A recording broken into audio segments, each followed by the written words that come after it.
नमस्कार दोस्तों, कालजयी कृतिया में आप सभी का स्वागत है। प्रस्तुत है मुंशी प्रेमचंद द्वारा लिखित उपन्यास गोदान का 35वां भाग।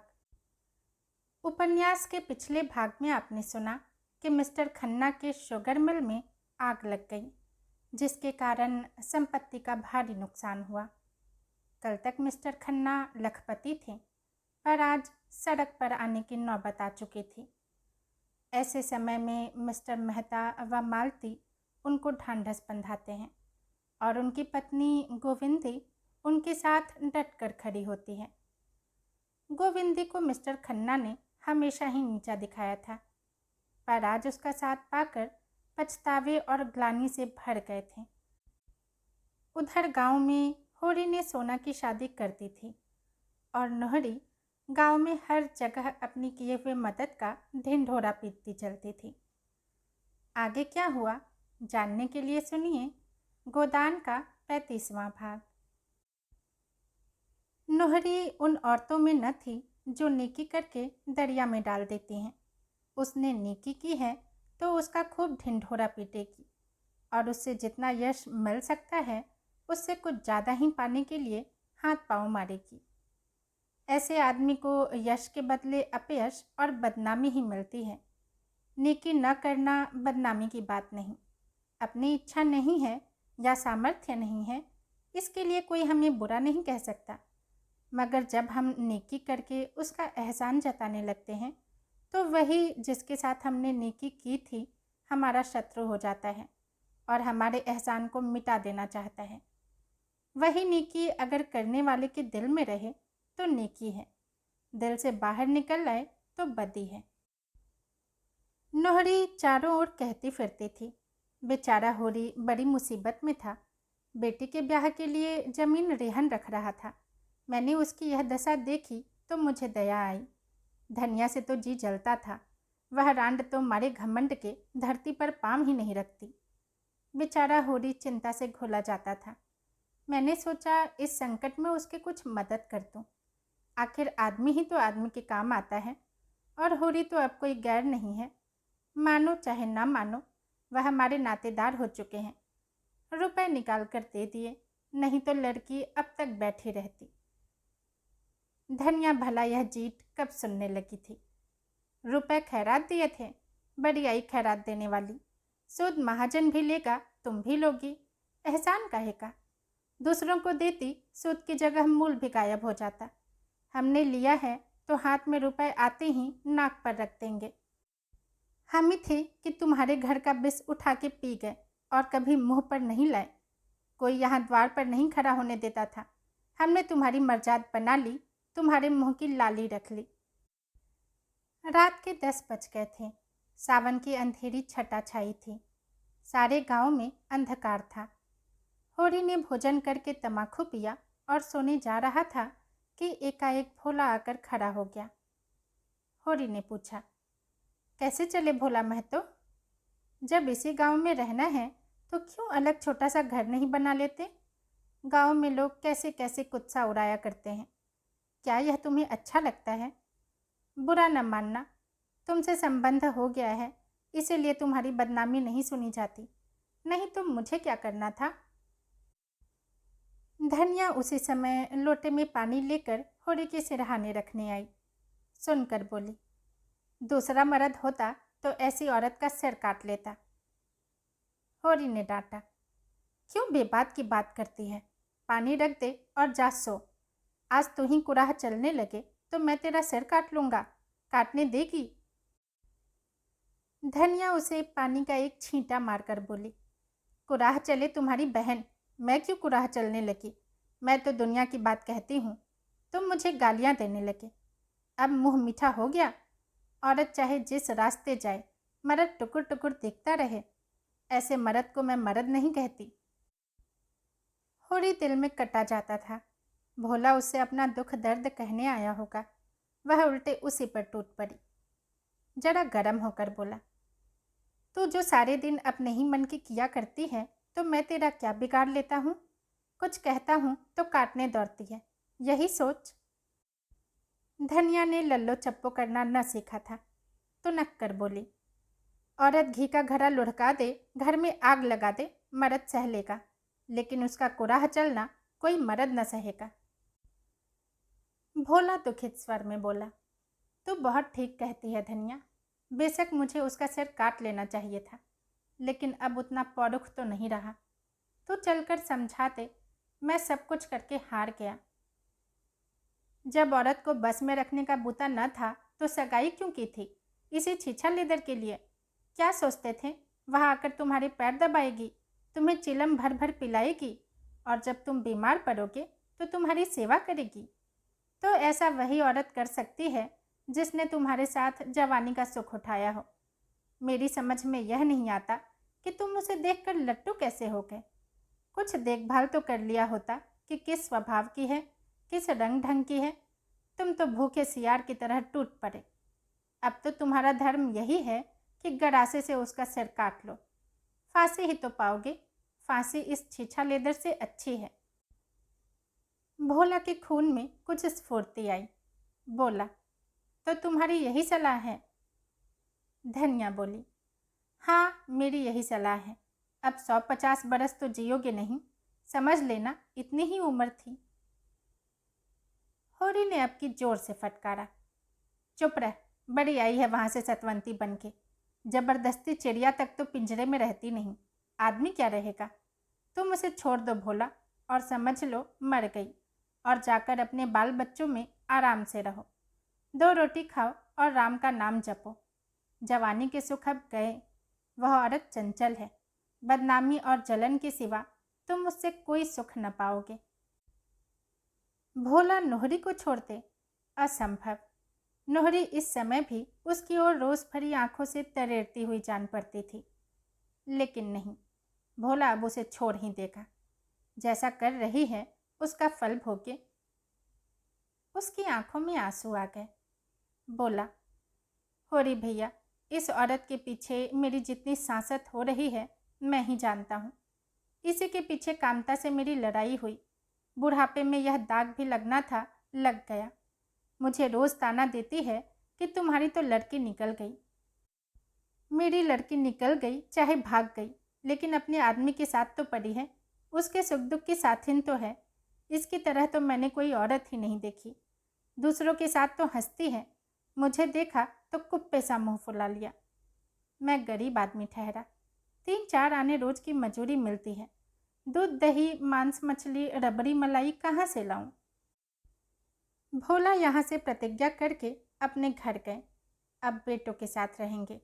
बहुत धक्के खा चुके। लेकिन दूसरे दिन प्रातःकाल होरी ने देखा तो भोला दुलारी सहुयाइन की दुकान से तमाकू लिए जा रहे थे। होरी ने पुकारना उचित न समझा। आसक्ति में आदमी अपने बस में ही नहीं रहता। वहाँ से आकर धनिया से बोला, भोला तो अभी वहीं है। नोहरी ने सचमुच इन पर कोई जादू कर दिया है। धनिया ने नाक से कोड़ कर कहा, जैसी बेहया वह है वैसा ही बेहया यह। ऐसे मर्द को तो चुल्लू भर पानी में डूब मरना चाहिए। अब वह सेखी न जाने कहाँ गई। झुनिया यहाँ आई तो उसके पीछे डंडा लिए फिरते थे। इज्जत बिगड़ी जाती थी, अब इज्जत नहीं बिगड़ती। होरी को भोला पर दया आ रही थी। बेचारा इस उल्टा के फेर में पड़कर अपनी जिंदगी बर्बाद किए डालता है। छोड़कर जाए भी तो कैसे? स्त्री को इस तरह छोड़कर जाना क्या सहज है? यह चुड़ैल उसे वहाँ भी तो चैन से न बैठने देगी। कहीं पंचायत करेगी, कहीं रोटी कपड़े का दावा करेगी। अभी तो गांव ही के लोग जानते हैं। किसी को कुछ कहते संकोच होता है, कनफुसकिया करके ही रह जाते हैं। तब तो दुनिया भी भोला को ही बुरा कहेगी। लोग यही तो कहेंगे कि जब मर्द ने छोड़ दिया तो बेचारी अबला क्या करे। मर्द बुरा हो तो औरत की गर्दन काट लेगा, औरत बुरी हो तो मर्द के मुंह में कालिख लगा देगी। इसके 2 महीने बाद एक दिन गांव में यह खबर फैली कि नोहरी ने मारे जूतों के भोला की चांद गंजी कर दी। वर्षा समाप्त हो गई थी और रबी बोने की तैयारियां हो रही थी। होरी की ऊख तो नीलाम हो गई थी। ऊख के बीज के लिए उसे रुपए न मिले और ऊख न बोई गई। उधर दाहिना बैल भी बैठाऊ हो गया था। और एक नए बैल के बिना काम न चल सकता था। पुनिया का एक बैल नाले में गिरकर मर गया था। तब से और भी अड़चन पड़ गई थी। एक दिन पुनिया के खेत में हल जाता, एक दिन होरी के खेत में। खेतों की जुताई जैसी होनी चाहिए वैसी न हो पाती थी। होरी हल लेकर खेत में गया, मगर भोला की चिंता बनी हुई थी। उसने अपने जीवन में कभी यह न सुना था कि किसी स्त्री ने अपने पति को जूतों से मारा हो। जूतों से क्या, थप्पड़ या घूंसे से मारना भी कोई घटना उसे याद न आती थी। और आज नोहरी ने भोला को जूतों से पीटा और सब लोग तमाशा देखते रहे। इस औरत से कैसे उस अभागे का गला छूटे। अब तो भोला को कहीं डूब ही मरना चाहिए। जब जिंदगी में बदनामी और दुर्दशा के सिवा कुछ न हो तो आदमी का मर जाना ही अच्छा। कौन भोला के नाम को रोने वाला बैठा है? बेटे चाहे क्रिया कर्म कर दे, लेकिन लोक लाज के बस आंसू किसी की आंख में ना आएगा। तिरसना के बस में पड़कर आदमी इस तरह अपनी जिंदगी चौपट करता है। जब कोई रोने वाला ही नहीं तो फिर जिंदगी का क्या मोह और मरने से क्या डरना। एक यह नोहरी है और यह एक चमारिन है सिलिया। देखने सुनने में उसे लाख दर्जे अच्छी। चाहे दो को खिलाकर खाए और राधिका बनी घूमे, लेकिन मजूरी करती है, भूखों मरती है और मतई के नाम पर बैठी है, और वह निर्दयी बात भी नहीं पूछता। कौन जाने, धनिया मर गई होती तो आज होरी की भी यही दशा होती। उसकी मौत की कल्पना ही से होरी को रोमांच हो उठा। धनिया की मूर्ति मानसिक नेत्रों के सामने आकर खड़ी हो गई। सेवा और त्याग की देवी, जबान की तेज और मोम जैसा हृदय, पैसे पैसे के पीछे प्राण देने वाली, पर मर्यादा रक्षा के लिए अपना सर्वस्व होम कर देने वाली। जवानी में वह कम रूपवती न थी। नोहरी उसके सामने क्या है। चलती थी तो रानी सी लगती थी। जो देखता था देखता ही रह जाता था। यही पटेश्वरी और झिंगुरी तब जवान थे। दोनों धनिया को देखकर छाती पर हाथ रख लेते थे। द्वार के 100 चक्कर लगाते थे। होरी उनकी ताक में रहता था, मगर छेड़ने का कोई बहाना न पाता था। उन दिनों घर में खाने पीने की बड़ी तंगी थी। पाला पड़ गया था और खेतों में भूसा तक न हुआ था। लोग झड़बेड़िया खा खा कर दिन काटते थे। होरी को कहत के कैंप में काम करने जाना पड़ता था। 6 पैसे रोज मिलते थे। धनिया घर में अकेली ही रहती थी। कभी किसी ने उसे किसी छैला की ओर ताकते नहीं देखा। पटेश्वरी ने एक बार कुछ छेड़ की थी। उसका ऐसा मुंहतोड़ जवाब दिया कि अब तक नहीं भूले। सहसा उसने माता दीन को अपनी ओर आते देखा। कसाई कहीं का, कैसा तिलक लगाए है, मानो भगवान का असली भगत है। रंगा हुआ सियार, ऐसे ब्राह्मण को पालागन कौन करे।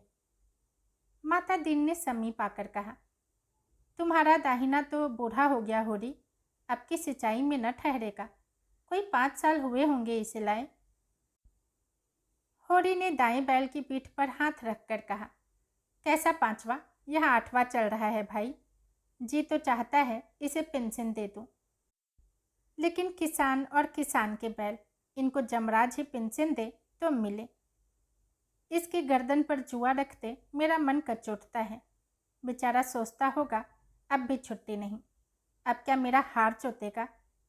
लेकिन अपना कोई काबू नहीं। तुम कैसे चले, अब तो जी अच्छा है। माता दीन उधर 1 महीने से मलेरिया ज्वर में पड़ा रहा था। एक दिन तो उसकी नाड़ी छूट गई थी। चारपाई से नीचे उतार दिया गया था। तब से उसके मन में यह प्रेरणा हुई थी कि सिलिया के साथ अत्याचार करने का उसे यह दंड मिला है। जब उसने सिलिया को घर से निकाला तब वह गर्भवती थी। उसे तनिक भी दया न आई। पूरा गर्भ लेकर भी वह मजूरी करती रही। अगर धनिया ने उस पर दया न की होती तो मर गई होती। कैसी कैसी मुसीबतें झेल कर जी रही है। मजूरी भी तो इस दशा में नहीं कर सकती। अब लज्जित और द्रवित होकर वह सिलिया को होरी के हंसते 2 रुपए देने आया था। अगर होरी उसे वह रुपए दे दे तो वह उसका बहुत उपकार मानेगा। होरी ने कहा, तुम ही जाकर क्यों नहीं दे देते। माता दीन ने दीन भाव से कहा, मुझे उसके पास मत भेजो होरी महतो। कौन सा मुँह लेकर जाऊँ? डर भी लग रहा है कि मुझे देखकर कहीं फटकार न सुनाने लगे। तुम मुझ पर इतनी दया करो, अभी मुझसे चला नहीं जाता, लेकिन इसी रुपए के लिए एक जजमान के पास कोस भर दौड़ा गया था। अपनी करनी का फल बहुत भोग चुका। इस ब्रह्मनई का बोझ अब नहीं उठाए उठता। लुक छिपकर चाहे कितने कुकर्म करो, कोई कुछ नहीं बोलता। प्रत्यक्ष कुछ नहीं कर सकते, नहीं तो कुल में कलंक लग जाएगा। तुम उसे समझा देना दादा कि मेरा अपराध क्षमा कर दे। यह धर्म का बंधन बड़ा कड़ा होता है। जिस समाज में जन्मे और पले उसकी मर्यादा का पालन तो करना ही पड़ता है, और किसी जाति का धर्म बिगड़ जाए उसे कोई विशेष हानि नहीं होती। ब्राह्मण का धर्म बिगड़ जाए तो वह कहीं का नहीं रहता। उसका धर्म ही तो उसके पूर्वजों की कमाई है, उसी की वह रोटी खाता है। इस पराश्चित के पीछे हमारे 300 बिगड़ गए। जब बेधर्म होकर ही रहना है तो फिर जो कुछ करना है प्रत्यक्ष करूँगा। समाज के नाते आदमी का अगर कुछ धर्म है तो मनुष्य के नाते भी तो उसका कुछ धर्म है। समाज धर्म पालने से समाज आदर करता है, मगर मनुष्य धर्म पालने से तो ईश्वर प्रसन्न हो जाता है। संध्या समय जब होरी ने सिलिया को डरते डरते रुपए दिए तो वह जैसे अपनी तपस्या का वरदान पा गई। दुख का भार तो वह अकेली उठा सकती थी, सुख का भार तो अकेले नहीं उठता। किसी यह खुशखबरी सुनाई। धनिया से वह अपने दिल की बातें नहीं कह सकती। गांव में और कोई प्राणी नहीं जिससे उसकी घनिष्ठता हो। उसके पेट में चूहे दौड़ रहे थे। सोना ही उसकी सहेली थी। सिलिया उससे मिलने के लिए आतुर हो गई। रात भर कैसे सब्र करे। मन में एक आंधी से उठ रही थी। अब वह अनाथ नहीं है। माता दीन ने उसकी बाह फिर पकड़ ली। जीवन पथ में उसके सामने अब अंधेरी विकराल मुख वाली खाई नहीं है। लहलहाता हुआ हरा भरा मैदान है जिसमें झरने गा रहे हैं और हिरन कुलेले कर रहे हैं। उसका रूठा हुआ स्नेह आज उन्मत्त हो गया है। माता दीन को उसने मन में कितना पानी पी पी कर कोसा था। अब वह उनसे क्षमादान मांगेगी। उससे सचमुच बड़ी भूल हुई कि उसने उनको सारे गांव के सामने अपमानित किया। वह तो चमारिन है, जाति की हेठी। उसका क्या बिगड़ा। आज 10-20 लगाकर बिरादरी को रोटी दे दे, फिर बिरादरी में ले ली जाएगी। उन बेचारे का तो सदा के लिए धर्मनाश हो गया। वह मर्जाद अब उन्हें फिर कभी नहीं मिल सकती। वह क्रोध में कितनी अंधी हो गई थी कि सबसे उनके प्रेम का ढिंढोरा पीटती फिरी। उनका तो धर्म भ्रष्ट हो गया था, उन्हें तो क्रोध था ही। उसके सिर पर क्यों भूत सवार हो गया। वह अपने ही घर चली जाती तो कौन बुराई हो जाती। घर में उसे कोई बांध तो न लेता। देश माता दीन की पूजा इसीलिए तो करता है कि वह नेम धर्म से रहते हैं। वही धर्म नष्ट हो गया तो वह क्यों न उसकी खून के प्यासे हो जाते। जरा देर पहले तक उसकी नज़र में सारा दोष माता दीन का था और अब सारा दोष अपना था। सहृदयता ने सहृदयता पैदा की। उसने बच्चे को छाती से लगाकर खूब प्यार किया। अब उसे देखकर लज्जा और ग्लानि नहीं होती। वह अब केवल उसकी दया का पात्र नहीं, वह अब उसके संपूर्ण मातृ स्नेह और गर्व का अधिकारी है। कार्तिक की रुपहली चांदनी प्रकृति पर मधुर संगीत की भांति छाई थी। सिलिया घर से निकली। वह सोना के पास जाकर यह सुख संवाद सुनाएगी।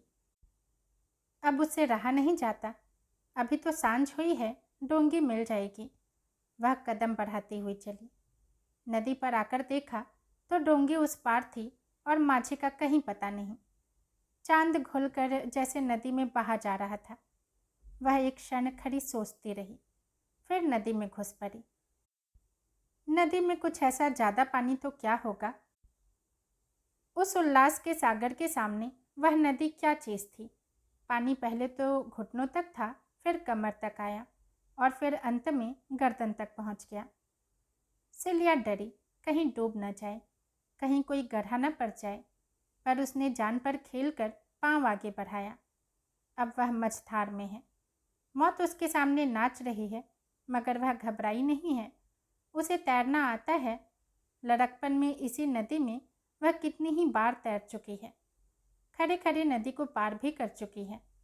फिर भी उसका कलेजा धक धक कर रहा है, मगर पानी कम होने लगा। अब कोई भय नहीं। उसने जल्दी जल्दी नदी पार की और किनारे पहुंचकर अपने कपड़ों का पानी निचोड़ा और शीत से कांपती आगे बढ़ी। चारों तरफ सन्नाटा छाया हुआ था। गिद्धरों की आवाज़ भी न सुनाई पड़ती थी और सोना से मिलने की मधुर कल्पना उसे उड़ाए लिए जाती थी। मगर उस गांव में पहुंचकर उसे सोना के घर जाते संकोच होने लगा। मथुरा क्या कहेगा? उसके घर वाले क्या कहेंगे? सोना भी बिगड़ेगी कि इतनी रात गए तो क्यों आई?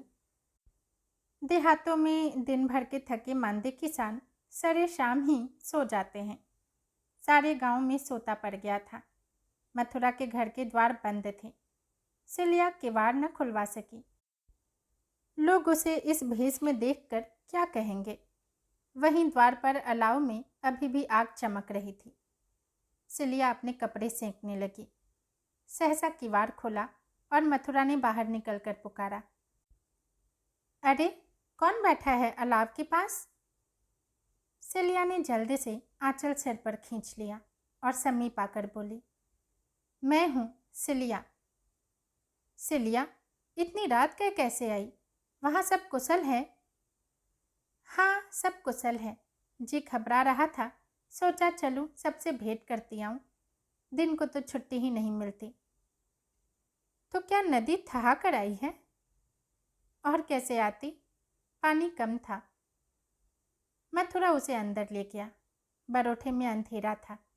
उसने सिलिया का हाथ पकड़कर अपनी ओर खींचा। सिलिया ने झटके से हाथ छुड़ा लिया और रोब से बोली, देखो मथुरा, छेड़ोगे तो मैं सोना से कह दूंगी। तुम मेरे छोटे बहनोई हो, यह समझ लो। मालूम होता है सोना से मन नहीं पतता। मथुरा ने उसकी कमर में हाथ डालकर कहा, तुम बहुत निठुर हो सिल्लो। इस बखत कौन देखता है? क्या मैं सोना से सुंदर हूँ? अपने भाग नहीं बखानते कि इतनी सुंदर परी पा गए? अब भौरा बनने का मन चला है। उसे कह दूँ तो तुम्हारा मुँह न देखे। मथुरा लंपट नहीं था। सोना से उसे प्रेम भी था। इस वक्त अंधेरा और एकांत और सिलिया का यौवन देखकर उसका मन चंचल हो उठा था। यह तंबीह पाकर होश में आ गया। सिलिया को छोड़ता हुआ बोला, तुम्हारे पैरों में पड़ता हूँ सिल्लो, उससे न कहना। अभी जो चाहो सजा दे दो। सिल्लो को उस पर दया आ गई। धीरे से उसके मुंह पर चपत जमा कर बोली, इसकी सजा यही है कि फिर मुझसे ऐसी शरारत न करना, न और किसी से करना, नहीं तो सोना तुम्हारे हाथ से निकल जाएगी। मैं कसम खाता हूँ सिल्लो, अब कभी ऐसा न होगा। उसकी आवाज़ में याचना थी। सिल्लो का मन आंदोलित होने लगा। उसकी दया सरस होने लगी। और जो करो तो जो तुम चाहो करना। सिल्लो का मुंह उसके मुंह के पास आ गया था। दोनों की सांस और आवाज़ और देह में कंपन हो रहा था। सहसा सोना ने पुकारा, किससे बातें करते हो वहाँ? सिल्लो पीछे हट गई। मथुरा आगे बढ़कर आंगन में आ गया और बोला, सिल्लो तुम्हारे गांव से आई है। सिल्लो भी पीछे पीछे आकर आंगन में खड़ी हो गई। उसने देखा सोना यहाँ कितने आराम से रहती है। ओसारी में खाट है, उस पर सुजनी का नरम बिस्तर बिछा हुआ है, बिल्कुल वैसा ही जैसा माता दीन की चारपाई पर बिछा रहता था। तकिया भी है, लिहाफ भी है। खाट के नीचे लोटे में पानी रखा हुआ है। आंगन में ज्योत्सना ने आईना सा बिछा रखा है। एक कोने में तुलसी का चबूतरा है, दूसरी ओर जुआर के ठेठों के कई बोझ दीवार से लगाकर रखे हैं। बीच में पुआलों के गट्ठे हैं। समीप ही ओखल है, जिसके पास कुटा हुआ धान पड़ा हुआ है। खपरैल पर लौकी की बेल चढ़ी हुई है और कई लौकियां ऊपर चमक रही हैं। दूसरी ओर की ओसारी में एक गाय बंधी हुई है। इस खंड में मथुरा और सोना सोते हैं और लोग दूसरे खंड में होंगे। सिलिया ने सोचा, सोना का जीवन कितना सुखी है। सोना उठकर आंगन में आ गई थी, मगर सिल्लो से टूटकर गले नहीं मिली। सिल्लो ने समझा शायद मथुरा के खड़े रहने के कारण सोना संकोच कर रही है, या कौन जाने उसे अब अभिमान हो गया हो। सिल्लो चमारिन से गले मिलने में अपना अपमान समझती हो। उसका सारा उत्साह ठंडा हो गया। इस मिलन से हर्ष के बदले उसे ईर्ष्या हुई। सोना का रंग कितना खुल गया है और देह कैसे कंचन की तरह निखर आई है। गठन भी सुडौल हो गया है। मुख पर गृहिणत्व की गरिमा के साथ युवती की साहस छवि भी है। सिल्लो एक क्षण के लिए जैसे मंत्रमुग्ध सी खड़ी ताकती रह गई। यह वही सोना है जो सूखी देह लिए झोटे खोले इधर उधर दौड़ा करती थी। महीनों सिर में तेल न पड़ता था, फटे चीथड़े लपेटे रहती थी। आज अपने घर की रानी है। गले में हंसुली और होमेल है, कानों में करण फूल और सोने की बालियां, हाथों में चांदी के चूड़े और कंगन, आंखों में काजल है, मांग में सिंदूर। सिलिया के जीवन का स्वर्ग यहीं था और सोना को वहां देखकर वह प्रसन्न न हुई। इसे कितना घमंड हो गया है। कहाँ सिलिया के गले में बाहें डाले घास छीलने जाती थी और आज सीधे ताकती भी नहीं। उसने सोचा था सोना उसके गले लिपट कर जरा सा रोएगी, उसे आदर से बैठाएगी, उसे खाना खिलाएगी और गांव और घर की सैकड़ों बातें पूछेगी और अपने नए जीवन के अनुभव बयान करेगी। सुहागरात और मधुर मिलन की बातें होंगी। मगर सोना के मुंह में दही जमा हुआ है। वह यहाँ आकर पछताई। आखिर सोना ने रूखे स्वर में पूछा, इतनी रात को कैसे चली सिल्लो? सिल्लो ने आंसुओं को रोकने की चेष्टा करके कहा, तुमसे मिलने को बहुत जी चाहता था। इतने दिन हो गए, भेंट करने चली आई। सोना का स्वर और कठोर हुआ। लेकिन आदमी किसी के घर जाता है तो दिन को कि इतनी रात गए। वास्तव में सोना को उसका आना बुरा लग रहा था। वह समय उसकी प्रेम क्रीड़ा और हास विलास का था। सिल्लो ने उसमें बाधक बनकर जैसे उसके सामने से परोसी हुई थाली खींच ली थी। सिल्लो निसंज्ञ सी भूमि की ओर ताक रही थी। धरती क्यों नहीं फट जाती कि वह उसमें समा जाए। इतना अपमान उसने अपने इतने ही जीवन में बहुत अपमान सहा था, बहुत दुर्दशा देखी थी। लेकिन आज यह फांस जिस तरह उसके अंतःकरण में चुभ गई, वैसी कभी कोई बात न चुभी थी। गुड़ घर के अंदर मटकों में बंद रखा हो तो कितना ही मूसलाधार पानी बरसे, कोई हानि नहीं होती। पर जिस वक्त वह धूप में सूखने के लिए बाहर फैलाया गया हो, उस वक्त तो पानी का एक छींटा भी उसका सर्वनाश कर देगा। सिलिया के अंतःकरण की सारी कोमल भावनाएं इस वक्त मुंह खोले बैठी थी कि आकाश से अमृत वर्षा होगी। वर्षा क्या, अमृत के बदले विष, और सिलिया के रोम रोम में दौड़ गया। सर्पदंश के समान लहरें आईं। घर में उपवास करके सो रहना और बात है, लेकिन पंगत से उठा दिया जाना तो डूब मरने की बात है। सिलिया को यहाँ एक क्षण ठहरना भी असह्य हो गया, जैसे कोई उसका गला दबाए हुए हो। वह कुछ न पूछ सकी। सोना के मन में क्या है यह वह भांप रही थी। बाम्बी में बैठा हुआ सांप कहीं बाहर न निकल आए, इससे पहले ही वह वहां से भाग जाना चाहती थी। कैसे भागे, क्या बहाना करे? उसके प्राण क्यों नहीं निकल जाते? मथुरा ने भंडारे की कुंजी उठा ली थी कि सिलिया के जलपान के लिए कुछ निकाल लाए। किंग कर्तव्य विमूढ़ सा खड़ा रहा। उधर सिल्लो की सांस टंगी हुई थी, मानो सिर पर तलवार लटक रही हो। सोना की दृष्टि में सबसे बड़ा पाप किसी पुरुष का पर स्त्री और स्त्री का पर पुरुष की ओर ताकना था। इस अपराध के लिए उसके यहाँ कोई क्षमा न थी। चोरी, हत्या, जाल, कोई अपराध इतना भीषण न था। हंसी दिल्लगी को वह बुरा न समझती थी। अगर खुले हुए रूप में हो, लुके छुपे की हंसी दिल्लगी को वह और भी हेय समझती थी। छुटपन से ही वह बहुत सी रीति की बातें जानने और समझने लगी थी।